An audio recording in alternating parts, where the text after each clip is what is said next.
Hi friends, welcome to Shylo's kitchen. குண்டு குண்டா குலோப் ஜாமுன் எப்படி பண்ணுறதுன்னு பார்த்துலாமா? அதுக்கு ரெடிமேட் மிக்ஸ் பேக்கெட் ஒன்று எடுத்து வச்சுருக்கேன்.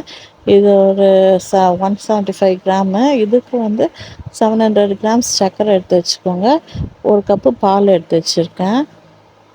இப்போ 3/4 கப்பு சர்க்கரை கணக்கு பண்ணிக்கோங்க. இது கொட்டினீங்கன்னா ஒரு கப் அளவுக்கு கரெக்டாக வரும். அந்த கிளாஸில் ஃபுல்லாக ஒரு கப்பு வரும் உங்களுக்கு அந்த மாவு. அதுக்கு 3/4 கப் சர்க்கரை, ஒரு கப்பு பால், இதான் ரேஷியோ. இது நல்லா உள்ள க்ரம்ஸ் இருக்கும், அதெல்லாம் நம்ம உடச்சி விட்டுக்கலாம். அப்படி இல்லைன்னா நீங்கள் ஜல்லிச்சு கூட எடுத்துக்கலாம். எனக்கு அது தேவையில்லை, ஜல்லிக்கிற அளவுக்கு இல்லை. சும்மா மாவில் கொஞ்சம் க்ரம்ஸ் இருந்துச்சுன்னா அதில் லேசாக கையில் இப்படி தட்டினேன் நசுங்கிடும். அதுக்கப்புறமா இது சின்ன டிப்ஸு தான் உங்களுக்கு. இந்த குலோப்ஜாம் பண்ணும்போது பிசு பிசு நம்ம கையில் மாவு ஒட்டும். இந்த ரெடிமேட் மிக்ஸ் வாங்கி நிறைய பேர் உடஞ்சி போகுது, செய்ய முடியல அப்படின்னு சொல்லி ஃபீல் பண்ணுறவங்களுக்கு இந்த டிப்ஸு. நம்ம நெய் காசியும் நீங்கள் ஊற்றிக்கலாம். சும்மா நம்ம ஒரு ஸ்பூன் தானே போட போகிறோம், நான் அப்படியே போட்டிருக்கேன். வேணால் நீங்கள் நெய்யை உருக்கிட்டும் அதில் சேர்த்துக்கோங்க. இப்போ கொஞ்சம் கொஞ்சமாக பால் போட்டு நான் இதை அப்படியே பிசைய போகிறேன். இதில் என்ன ஒன்றுன்னா, இந்த மாவு பிசைகிற டைமில் சிலர் கேட்டிருக்காங்க, இது ஏன்க்கா ஒட்டுது மாவு கையில்? எவ்வளோ கொஞ்சம் தண்ணி அதிகமாக இருந்தாலும் ரொம்ப ஒட்டுது, இல்லைன்னா ரொம்ப கட்டி ஆகிடுதுன்னு சொல்லிட்டு. இது லைட்டாக உங்களுக்கு ஒட்டுற மாதிரி இருந்துச்சுன்னா கார்ன்ஃப்ளவர் பவுடர் போட்டுக்கோங்க. மைதா கீதெல்லாம் எதுவும் மிக்ஸ் பண்ணாதீங்க. ஆனால் எனக்கு எதுவுமே தேவையில்லை. அது திட்டமாக லைட்டாக நம்ம போட்டோன்னா எனக்கு கரெக்டாக வந்துடுது. ஒரு சிலருக்கு பிசு பிசுன்னு வருது அப்படின்னு ஃபீல் பண்ணிங்கன்னா லைட்டாக கார்ன்ஃப்ளவர் சேர்த்துக்கோங்க. அப்போது கரெக்டாக இருக்கும். அவ்வளோதான். அந்த நெய் 2 ட்ராப் போடுறோம் பார்த்தீங்களா, அதுவும் பால் நல்லா ஊற்றி நம்ம பிசையும் போது நல்லா பாருங்கள், ஒரு 10 நிமிஷம் அதை நம்ம ஊற வச்சு எடுத்து வைக்கிறதாலும் வைக்கலாம். ஆனால் நான் அப்படியே தான் பண்ணுறேன், எடுத்து வைக்கலாம் இல்லை. நான் உடனே டக்கு டக்குன்னு தான் இதை பண்ணுறேன். உடனே உங்களுக்கு ரொம்ப ஊறுறதுக்கு டைமும் எடுக்காது. அவ்வளோ சீக்கிரத்துலேயே ஒரு 1 ஹவர்க்குள்ளெல்லாம் உங்களுக்கு சாஃப்டாக ஊறிடும் இந்த குலோப் ஜாமுன். செம்ம டேஸ்டியாகவும் இருக்கும். நம்ம உண்மையில் கடையில் வாங்கினா கூட இந்த டேஸ்ட்டு கிடைக்காது. நம்ம கையிலேயே பண்ணுறோம், நம்மளுக்கு பிடிச்ச மாதிரி நம்ம குழந்தைங்களுக்கு பண்ணி கொடுக்குறோம். இது ஹெல்த்தின்லாம் சொல்ல முடியாது. இப்போ தீபாவளிலாம் வருது, இந்த டைமுக்கெல்லாம் வந்து நம்ம ஸ்வீட்ஸ் ரெடி பண்ணணும், டக்குன்னு ஈஸியாக பண்ணணும் அப்படின்னா நீங்கள் இந்த மாதிரி ரெடிமேட் பேக்கெட்டே வாங்கி பண்ணலாம். இல்லை உங்களுக்கு நம்ம வீட்லேயே இந்த மாதிரி பண்ணணுன்னா அதுக்கும் நான் டிப்ஸ் நெக்ஸ்ட் வீடியோ அப்லோட் பண்ணுறேன். நம்மளே இந்த குலோப் ஜாம் பவுடர் எப்படி ரெடி பண்ணுறதுன்னு சொல்லிட்டு குயிக்காக ஈஸியாகவும். அவ்வளோதான். இது குட்டி குட்டி பால்ஸாக எடுத்து நம்ம கடகடன்னு இதை ஊற்றி எடுத்துக்கலாம். ரொம்ப குயிக்காகவும் இது ரெடி ஆயிரும். ரொம்ப ஈஸி.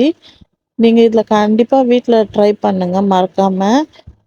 பண்ணிவிட்டு எனக்கு கமெண்ட் பண்ணுங்கள். இப்போ என்ன பண்ணலாம், அது பால்ஸ் ரெடி பண்ணியாச்சு. இப்போது ஒரு பேனில் நம்ம சர்க்கரையை ஆட் பண்ணி இது பாகு காய்ச்சிக்கலாம். என்னடா அது கலர் இப்படி இருக்குது பார்க்காதீங்க, இது இந்த பாகுல பண்ணுற சர்க்கரை. இது நல்ல ரொம்ப ஸ்வீட் அதிகமாக இருக்கும், அது நல்லாயிருக்கும். இப்போ நான் ஒரு கப்பு 3/4 கப் சர்க்கரை எடுத்திருக்கேன். அதுக்கு நான் 1/2 கப்பு தண்ணி ஊற்றி பாகு ரெடி பண்ணிக்கலாம். இப்போ பாருங்கள், இந்த குலோப் ஜாமுன் கலர் எப்படி கொஞ்சம் கொஞ்சமாக ரொம்ப சிம்லேயே அதை இது பண்ணுறேன். லைட்டாக அது கலர் சேஞ்ச் ஆகுது. அப்போ உள்ளே நல்லா அந்த மாவெல்லாம் சாஃப்டாக வெந்துடும். வெந்த உடனே உள்ளே உங்களுக்கு மாவு அங்கே வெள்ளை வெள்ளையாக கட்டி கட்டியெல்லாம் இல்லாமல் எல்லாம் சீராக ஒரே கலராக எவ்வளோ அழகாக வந்திருக்கு பாருங்கள், குண்டு குண்டாக. இதே மாதிரி மற்ற மாவும் போட்டு நம்ம இது பண்ணிக்கலாம். இதுக்கு நான் வந்து எசன்ஸோ இல்லை ஃப்ளேவருக்கோ எதுவுமே சேர்க்கலை. அந்த சர்க்கரையோட பாகு மட்டும்தான். நான் ஏலக்காய் நார்மலாகவே ஆட் பண்ண மாட்டேன், எங்கள் வீட்டில் பிடிக்காதுன்றதுனால. உங்களுக்கு ஏலக்காய் சேர்த்துக்கோங்க. அப்படி இல்லைன்னா ரோஸ் எசன்ஸும் ஆட் பண்ணிக்கோங்க, நல்லா டேஸ்டியாக இருக்கும். நம்ம சேனலை சப்ஸ்கிரைப் பண்ணாதவங்க சப்ஸ்கிரைப் பண்ணிக்கோங்க. இப்போ அந்த பாகை வந்து நான் செகண்ட் டைமாக நல்லா ஒரு வாட்டி வடிகட்டிட்டு திருப்பியும் அந்த பாகு எடுக்க போகிறேன். இது பாருங்கள் எவ்வளோ அழகாக இருக்குது. இப்போ இந்த பாகுக்கு நான் தண்ணி பதமாக வந்த உடனே இதை வடிகட்டிக்கிறேன். நான் சொன்ன பாருங்க, 3/4 கப் சர்க்கரை போட்டிருந்தேன், அதுக்கு நான் 1 கப் தண்ணி சேர்த்துருக்கேன். அப்போ நம்மளுக்கு கொஞ்சம் ஜூஸியாகவும் இருக்கும். இது வந்து ரொம்ப சர்க்கரை வந்து இனிப்பு அதிகமாக இருக்கிறதுனால எனக்கு எனக்கு 700 கிராம்ஸே கரெக்டாக இருந்தது. நீங்கள் கடையில் வாங்குகிற சர்க்கரை அப்படி இனிப்பு கம்மியாக இருக்குன்னா நீங்கள் 1 கப்பாக கூட சேர்த்துக்கோங்க. இதை ஒரு வாட்டி நான் வடிகட்டிடுறேன். திருப்பி இது அந்த நம்மளுக்கு அந்த ஒரு மாதிரி பிசுபிசுப்பு தன்மை நல்லா நுரைச்சி வர டைமுக்கு நம்ம அதை ஆஃப் பண்ணிக்கலாம். சுகர் சிரப் ரெடி பண்ணிட போகிறோம். இது கலர் பார்த்திங்களா, எல்லாம் சமமாக ஒரே பக்கமாக வருது. இப்போ சிரப் ரெடி ஆயிடுச்சு. நான் இதை தனியாக எடுத்து வச்சிடுறேன். இப்போ நம்ம வறுத்த குலோப் ஜாமுன் ரெடி. நல்லா எல்லாமே ஒரே மாதிரி வந்திருக்கு. இத நீங்களும் நம்ம சேனல பார்த்து செய்துட்டு எப்படி இருக்குன்னு சொல்லுங்க. நம்ப சேனலுக்கு நெறைய பேரு கமெண்ட் பண்றீங்க. எனக்கு ரொம்ப அது எப்படி மோட்டிவேட்டா இருக்கு, வீடியோ பண்றதுக்கும். அதே மாதிரி உங்களுக்கு ஏதாவது டவுட் இருந்தாலும் என்ன கேளுங்க. இப்ப இதே மாதிரி நாம்ப ரெடிமேட்ல பண்ணியிருக்கோம். வீட்லயே மாவு ரெடி பண்ணி பண்றத நான் ஒரு டைம் உங்களுக்கு வீடியோ போடுறேன். எல்லாமே பாருங்க, சின்ன சின்ன டிப்ஸு தான். இரும்பு கடாயில போட்டு தீ மிதமா வச்சு நம்ம பொரிக்கும்போது எல்லாமே ஒரே கலரா மாறுது. லைட்டா எதுவும் வெடிக்கல, நல்லா குண்டு குண்டா வருது. அதுக்கு நெய் ஒரு ட்ராப் போட்டிருக்கோம். 1 ஸ்பூன் நெய் சேர்த்துருக்கோம். 1 கப்பு பால் சேர்த்துருக்கோம். இது ரெடி பண்ணி நம்ம உடனே அவ்வளோ சீக்கிரத்தில 1 ஹவர் கூடலாம் தேவையில்லங்க அது. அவ்வளோ சீக்கிரத்தில ஊறிடும். ஒரு 1/2 அன் ஹவர்லயே நல்லா புசு புசுன்னுட்டு. அப்படியே எடுத்து சர்வ் பண்ணலாம். அந்த பாருங்க ஸ்பூன்ல எடுத்தா கூட உடைச்சிரும். அவ்வளோ ஒரு சாஃப்ட்னஸா இருக்கு.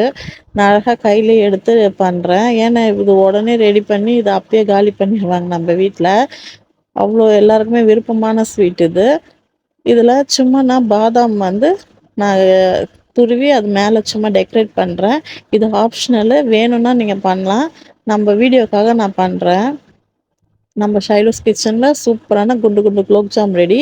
மறக்காம நீங்களும் ட்ரை பண்ணி பாருங்க. இது எவ்வளோ சாஃப்ட்டா இருக்குன்னு நான் இப்ப இதில கட் பண்ணி காட்டுறேன். எல்லாமே அவ்வளோ ஒரு சாஃப்ட்டா வந்திருக்கு. உள்ள மாவு வெந்து நல்லா புசு புசுன்னு வந்திருக்குது. கரெக்ட்டா 1 ஹவர் ஆகல. குயிக்கா ரெடி ஆயிடுச்சு. ரொம்ப ஈஸியா ரெடி பண்ணிட்டோம். நான் எந்த ஃப்ளேவருமே ஆட் பண்ணல. ஏலக்காய் எதுவுமே போடல. அதுக்கே அவ்வளோ டேஸ்டியா இருந்தது. நீங்க வேற எதுனா ஆப்ஷனல் பண்ணீங்கன்னா, இன்னும் சூப்பரா இருக்கும். உள்ள பாருங்க மாவுலாம் நல்லா சூப்பரா ரெடி ஆயிருக்கு. நம்ம சேனல சப்ஸ்கிரைப் பண்ணாதவங்க சப்ஸ்கிரைப் பண்ணிக்கோங்க. நெக்ஸ்ட் வீடியோல பார்க்கலாம். பாய்.